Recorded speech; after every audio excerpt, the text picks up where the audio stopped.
Welcome back, ladies and gentlemen, to Canadian Football Central, CFL content for the fans, by the fans. And we got another retirement from the CFL, as Drew Wolitarsky has retired from the CFL. You probably would have seen we had put our Rasheed Bailey one out as well. And so I'd kind of talked about kind of when I got into football, and kind of just because this is something that this is a guy that I remember watching kind of as I got into football. I got into football around 2017, for those not aware.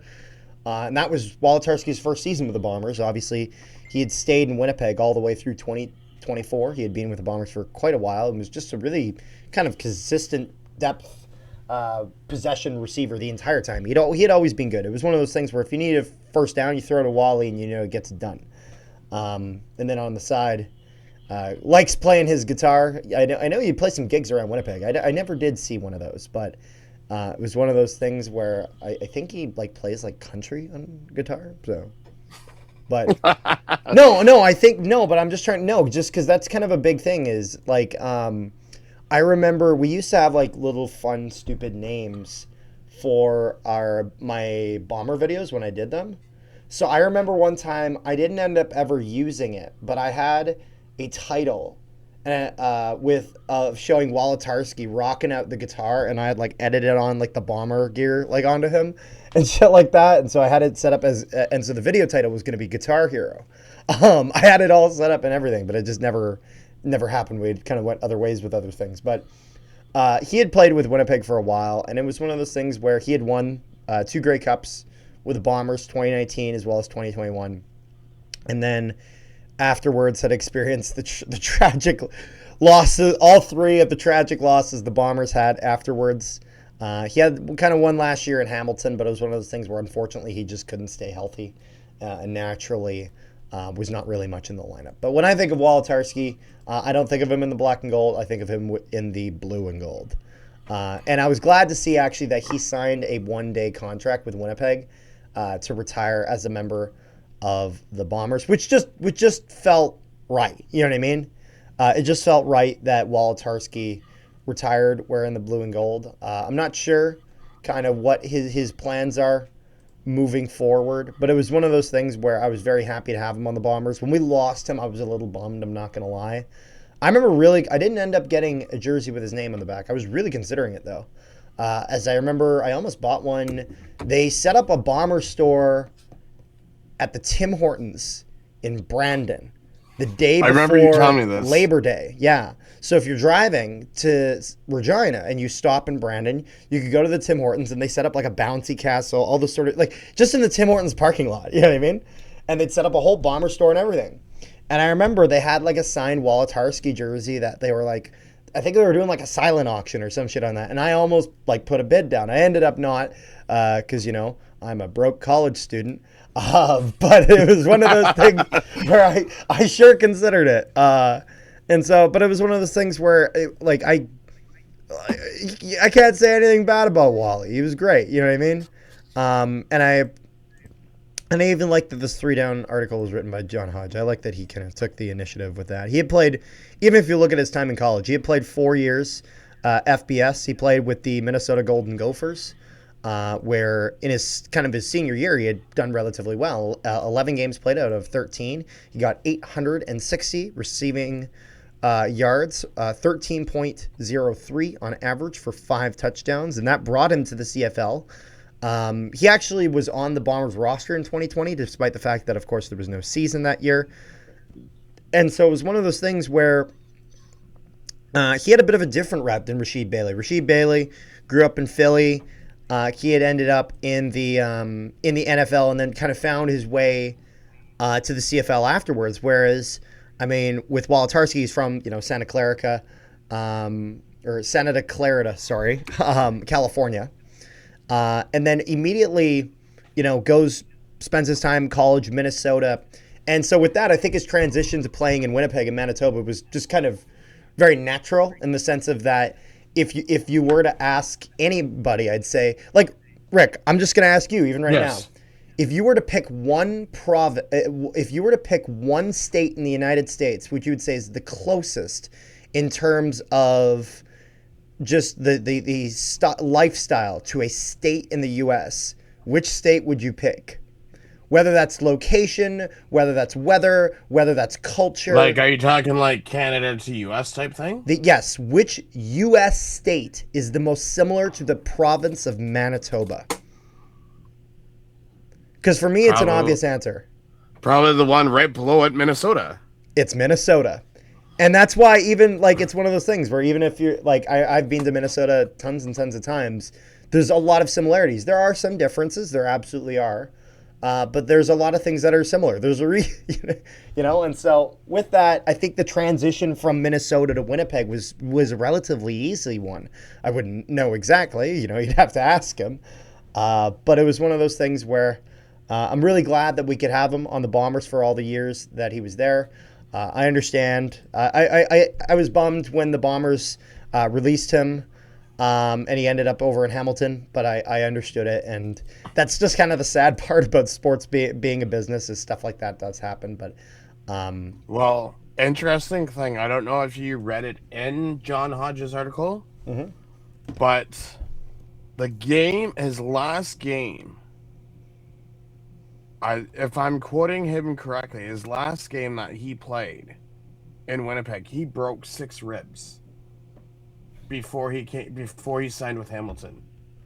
Really? It does not say that in the article I'm looking through. Although it's interesting. He had qualified, though, even though he was born in Santa Clarita. Clarita. I keep mispronouncing them. Also, hold on a second. Wait a minute. Oh, wait, no. I thought that he put a period at the end of the sentence and then started it with a lowercase letter, but he put a dot there because it was an abbreviation. Never mind. You're good, John Hodge. I thought your grammar was fucked up. But he had qualified for Canadian citizenship through his mother, who was born in Montreal. I didn't realize that. So that's why his status was as a national, despite being born in California and went to school in Minnesota. Interesting. If you check your Discord, I just sent you the 3 down article. Oh, you're looking at the other one. The other article. Yeah, where he actually sits there and talks about breaking 6 ribs. Yeah, he's like, I broke some ribs in Toronto late July. I tried to come back after halftime. Well, I remember I was in a play and I saw Zach Collaros gearing up to throw to me. I remember my mind being like, if he throws to me, I'm actually going to die right now.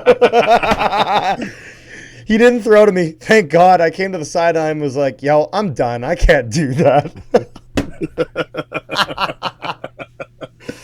Oh, I love that blunt honesty. And he's like, the following week in the Banjo Bowl, disaster struck. Wolitarsky caught a 12-yard pass on first down after halftime, and Adam Auclair delivered a punishing blow, the first of 2 that essentially ended his career.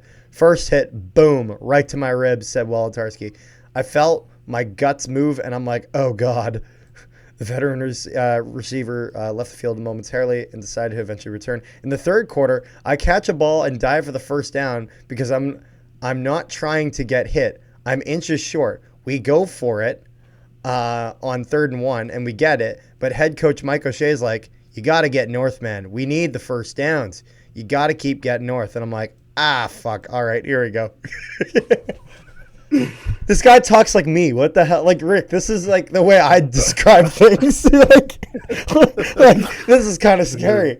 Midway through the 4th quarter, with the Bombers leading the score by a score of 23-21, Wolitarsky caught a 9-yard pass on first down, was tackled by Deontay Williams, who has garnered a reputation for being one of the CFL's hardest hitters. It was devastating. I just felt like the defender come from the left side, and he hits me right in the ribs, said Wolitarsky. At that point, I felt like numbness in my entire body. I'm buckling. Can't breathe. I'm just on the ground. They're definitely broken again. The 6'1", 225-pound receiver was initially hopeful he'd only rebroken the same ribs, but he was informed he had 6 rib fractures. He's like, that's the most pain I've ever been in. And I was just like, yeah, I'm feeling like this is the right decision to do. I'm going to come back next year fresh, but it never happened. So that's it, brother. That's just how it goes. So This must have been because the one I was reading was before his press conference or whatever, like before he came out and spoke. So this must have been afterwards. And so he had come over to Hamilton with his connection to Ted Gavea. He had said, if it weren't for Ted, I probably would have just been done at that point. But Ted was very excited. He called me the next day after I was cut. Like, dude, I want you here in Hamilton. You're going to be my first signing as a GM. And I was like, dude, I'm excited by that. I love Ted. He's been my guy in Winnipeg for all these years. I'm going to do this for Ted and for my family, and I think this could be very exciting. And so, yeah. Even just when training camp finished, Gavea called Wolitarsky into his office. The veteran receiver feared that he was about to get released. What ended up happening was far worse. I'm stressing out. I'm sitting here, and Gavea's like, I'm not going to cut you. Just straight off the bat. And I was like, oh, my God, Ted. I'm stressing, bro. What's going on? He just goes quiet for a second, and then he goes, Drew, I'm dying. I'm like, what? He's like, I'm dying. Stage 4 gastro cancer. And from that moment on, that was just kind of how the year was. It was just bad news after bad news. Oh, my God. That's actually, I can't even imagine how terrible that conversation must have been. Oh, my goodness. Wolitarsky ended up playing only 2 regular season games for the Ticats during what he called the hardest year of his career. He suffered at least 2, and then it puts in brackets, stupid little injuries, and was forced to reckon with Gavea's illness, which ended up taking his life in September. And so, let's see here. He's seeking the gregarious guitarist. Isn't sure what's next now for him now that he's retired. He's seeking advice from several former teammates, including Justin Medlock, Weston Dressler, Matt Nichols. Haven't heard that name in a while. Chris Streveler about what to pursue. Right now, he knows 3 things. He wants his family to live somewhere where nature is a priority. He wants to work with people, and he never wants to work a desk job. He was born in Santa Clarita, California. Wolitarsky qualified as Canadian. Okay, and this is just kind of mostly what I had been discussing. But it says sounds like a coaching gig to me. Yeah, but it says though they're considering. You couldn't do that because that would be a desk job. He's like, though they're considering Boise, Idaho, and Bend, Oregon. It seems like they might choose to stay in Canada for what appear to be political reasons. My wife and I are like, do we even want to go back to the U.S.? And we're like, I don't think we do. I don't know. We'll see. So much has changed about both countries since my CFL career started in 2017. I don't know, like as a person with a family and for safety and all these types of things, there's something very attractive about Canada.